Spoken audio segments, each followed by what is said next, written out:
Hello welcome to your जगवानी study. Scientist discover fifth layer of earth. वैज्ञानिकों ने अब पृथ्वी का पांचवा लेयर भी ढूंढ निकाला है। पांचवे लेयर की बात करें उससे पहले हम जानते हैं कि पृथ्वी में लेयर कितने होते हैं। अगर हम पृथ्वी कितने लेयरों से बनी ये देखें मोटा मोटा, तो पृथ्वी एक्चुअली में थ्री लेयर की बनी हुई है। फर्स्ट लेयर जो आउटर पार्ट होता है उसे हम क्रस्ट कहते हैं। उसके बाद जो होता है उसे हम मेंटल कहते हैं, और उसके बाद जो होता है उसे हम उसके अंदर जो हो गया वो कोर हो गया। यानी कि क्रस्ट के अंदर हो गया मेंटल और मेंटल के अंदर हो गया कोर। अब वैज्ञानिकों ने बाद में क्या किया कि इस कोर को दो भागों में बांट दिया, एक आउटर कोर और उसके अंदर इनर कोर। अगर हम क्रस्ट की बात करें तो आप मान लो इसे जिस जगह पे हम खड़े हो जाएं वही क्रस्ट है। अगर हम जमीन के हिसाब से बात करें तो लैंड के हिसाब से बात करें, या फिर ओशियनिक सरफेस के बारे में बात करें, ठीक है ना। अगर हम लैंड के हिसाब से बात करें तो इसे हम सियाल भी कहते हैं। सियाल क्यों कहते हैं? क्योंकि एसआई मतलब होता है सिलिकॉन और एल मतलब होता है एल्यूमिनियम, यानी कि ये दो चीजें बहुत ज्यादा पाई जाती है। अगर ओशियन के हिसाब से बात करें तो सीमा। सीमा क्यों? क्योंकि एसआई मतलब हो गया सिलिकॉन और एमए मतलब हो गया मैग्नीशियम, यानी कि सिलिकॉन और मैग्नीशियम ओशियनिक सरफेस में बहुत ज्यादा पाए जाते हैं, ठीक है ना। तो ये रही क्रस्ट की बात। अगर हम क्रस्ट से नीचे चले जाते हैं, यानी कि 40 किलोमीटर नीचे चले गए, अब सरफेस से 40 किलोमीटर तक तो आपको क्रस्ट पाया जाएगा, ठीक है ना। अगर हम 40 किलोमीटर से नीचे चले जाएं तो अब हमें यहाँ पे मेंटल मिलेगा। मेंटल एक्चुअली में क्या है, यहाँ पे लावा होता है। ये लावा जो है इधर उधर फ्लोट होते रहता है। ये जो लावा की बात करें तो ये क्या होता है, पिघली हुई चट्टानें होती है। ये पिघलती क्यों? क्योंकि यहाँ पे बहुत ज्यादा टेम्परेचर होता है। इस टेम्परेचर पे ये चट्टानें पिघल जाती है और ये इधर उधर फ्लोट होते रहती है। अगर हम उससे नीचे की बात करें तो यहाँ हम बात करेंगे कोर की, ठीक है ना। कोर जो है एक्चुअली बना हुआ है किसका? अगर हम बात करें इसकी तो ये बना हुआ है NiFe, नीफे का, या नाइफ बोल दो आप, ठीक है ना। Ni की अगर मैं बात करूं तो इसको हम बोलते हैं निकिल, और Fe की बात करूं तो इसको हम बोलते हैं आयरन। यानी कि अगर हम बात करें तो ये बना हुआ है निकिल और आयरन का, ठीक है ना।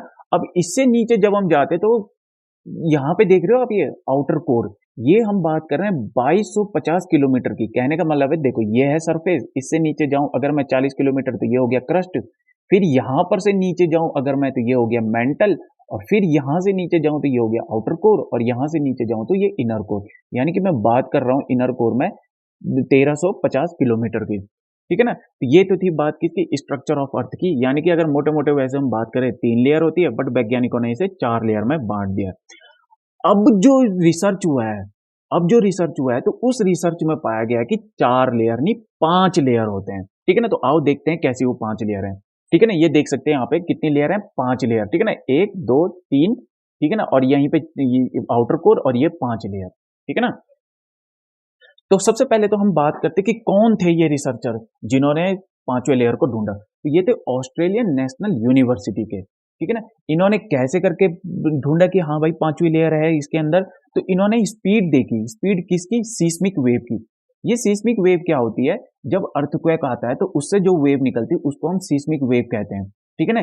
यही कारण है कि जो मशीन अर्थक्वेक को मेजर करती है उसे हम सीस्मोग्राफ कहते हैं, ठीक है ना। और वो सीस्मोग्राफ हमें क्या बताता है?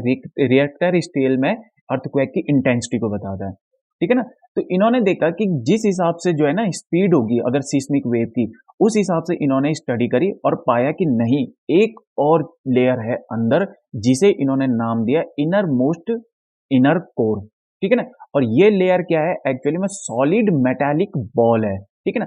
अब आपको पता है ये जो सॉलिड मेटालिक बॉल है इसका टेम्परेचर कितना है? 5000 डिग्री सेल्सियस है। तो अब आप बोलोगे कि इसका टेम्परेचर अगर 5000 डिग्री सेल्सियस है तो फिर ये सॉलिड क्या हुआ? एक्चुअली में यहाँ पे जो प्रेशर है ये बहुत ज्यादा है, ठीक है ना।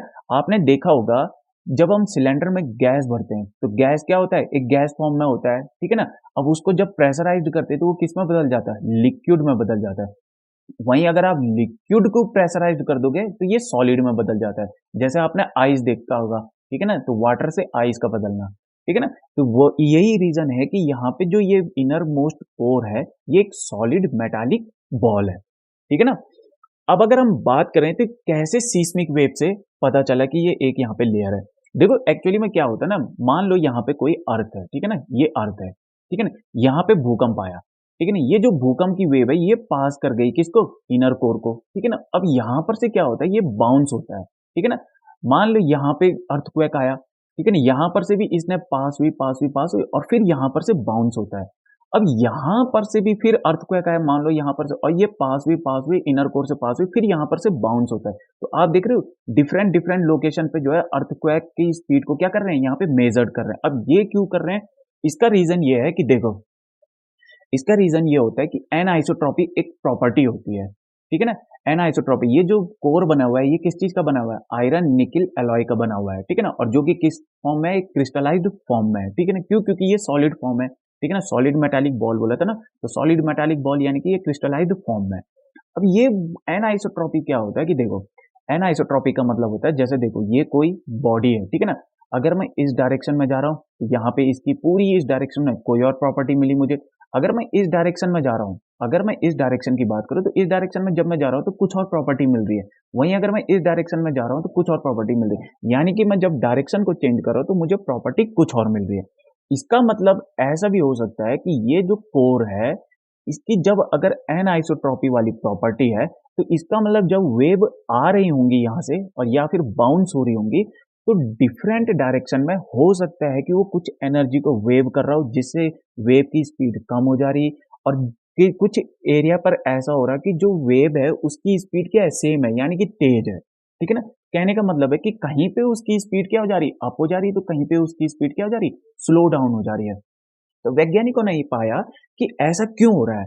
और जो मैंने कहा था ना आपको कि किसी और डायरेक्शन में जब जा रहे हैं, किसी और डायरेक्शन में जब डिफरेंट डिफरेंट एंगल से अर्थक्वेक की जो सीस्मिक वेव है उसकी स्टडी की गई, ठीक है ना, कि यहाँ पर से स्पीड ज्यादा हो रही है या स्पीड कम हो रही है। तो इन्होंने पाया कि ये जो प्रॉपर्टी होती है ये एक एन आइसोट्रॉपिक प्रॉपर्टी होती है।